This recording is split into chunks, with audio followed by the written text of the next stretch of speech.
What's up guys, my name is Aaron aka Super Liker Tiger and this is Worth It. Welcome back everyone. In case you forgot what Worth It is, usually I tell you that I buy a product and usually you tell me in the comments below if it's worth it or not. Today we're going to do something different. Since it is the end of the year, instead I'll tell you guys my top 5 worth it's of the year. And now really quickly, before I get into my top 5 list, most of these have been past worth it videos. One of them actually is not. That's only because I didn't make a video in time for it. But let's begin the countdown, starting with number 5. Good luck. Despite all the glitches, despite how angry I get on Twitch or in my last video, and despite the hate that this game gets on the internet, Call of Duty Modern Warfare 2 comes in at number 5 for me. This is actually the first Call of Duty game where I've put in more than 100 hours into the game, and it's primarily because I do have friends to play with. I mentioned that in the last video. If you don't, you might get burned out faster, but because there's so many different modes, as I mentioned, multiplayer, you have Warzone, DMZ, all of that. All of that just keeps it kind of going in a way that you want to keep playing, because if you get tired of multiplayer, you can switch to like Warzone, get mad there. If you get tired of Warzone, you can go to Warzone Lite, play DMZ, get mad there. There's so many ways for you to get mad, but it's still pretty fun to get mad. F. Coming in at number 4, the Razer Anzu smart glasses. Now these have been actually pretty handy for me in my day-to-day life.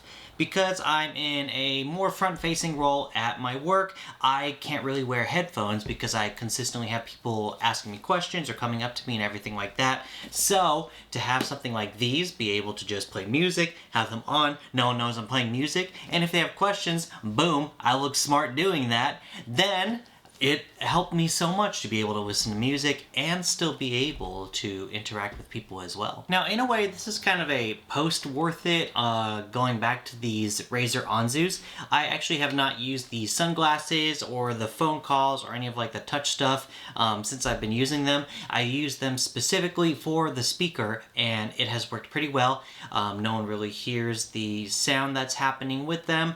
I'm able to listen to music in peace until I have to take them off to like answer people, but they work pretty well for what they are. Obviously there's probably going to be better glasses out there, but these you can find them pretty cheap and I personally think they're really good. Coming in at number 3 is the Nintendo Switch OLED. Wait a minute. Coming in at number 3 is the Nintendo Switch OLED. Now, as I mentioned in my video itself, if you already have a previous Switch, you most likely do not need the OLED, but I think the screen just looks so good on an OLED for games, especially before I'm going to sleep. For example, if we use right here Cult of the Lamb on the OLED Switch, I just feel like all the colors look a lot more vibrant than they did on the original Switch. As I mentioned, the screen is bigger, the bezel is smaller, so you have a lot more screen space for games. But once again, if you have a Switch, this isn't a necessary upgrade, but I just love how like vibrant this looks and how much more screen I get with the OLED Switch. On my off days when I'm not shooting Worth It, playing video games, or doing something, I actually do some photography on the side, and this is what I've been using for at least 3 to 4 years now. This is the Sony a7 II, and I figured maybe it's time for an upgrade. So while doing some research into the more recent cameras, I realized I can't afford an a7 IV because that's a lot of money, and I found something that might be a lot better for travel, which is how we come to the Sony a7C.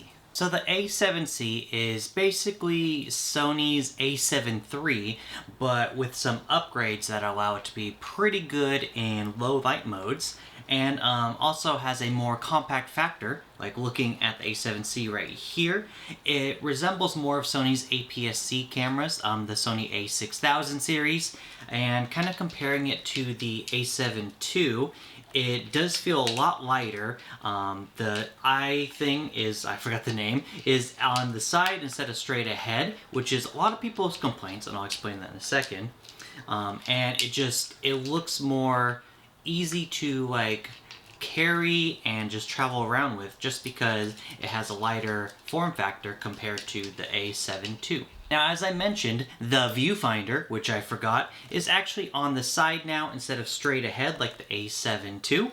And a lot of people said that it is kind of hard to see through this one, which it kind of is, but it doesn't exactly bother me as much. I'm very okay with it when I was using it. The biggest drawback for me is that with the A7 II, the grip here is really good and it's really nice to hold, but with the A7C, I feel like it does lack that just because it doesn't go out as much. And that was my 30-second worth it on the A7C. The A7C is a fantastic camera that allowed me to get pictures like these.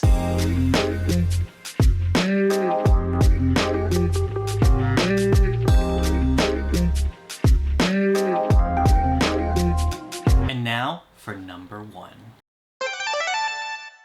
That's right, my first ever worth it on YouTube is actually my favorite product that I got this year. And it's not due to any bias, or it's not a coincidence that that was my first worth it, that this is my product of the year. I just feel like these are really solid headphones that I've taken with me and have been very helpful in trips and just my overall general listening.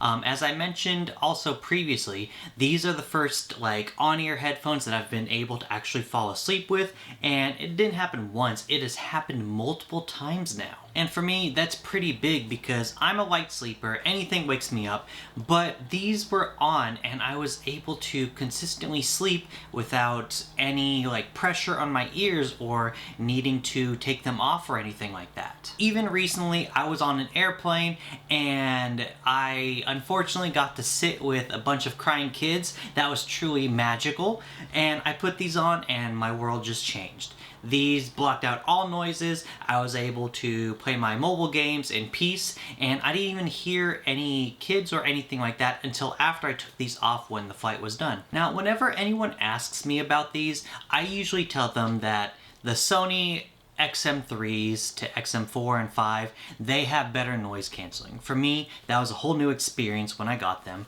but these probably are my most favorite headphones that I own right now. I am actually kind of scared to like bring them anywhere just because I kind of baby them a little too much. I don't want to scratch them, I don't want to like lose them, have them stolen or anything like that, but these are just my choice always when I need headphones. So that was my top 5 worth it's of the year. In the comments below, let me know what you think about my top 5. And in the comments below, let me know your top 5 worth it's as well. And as usual, while you're here, make sure to like and subscribe so I continue to make more fun videos like this. I'll also be including in the description some links to find some of these items that I talked about in my top 5 worth it's today. And I wish all of you the happiest of holidays. Happy New Year. 2023 is going to be a big one, especially as I continue worth it and everything like that. So, happy everything, everyone.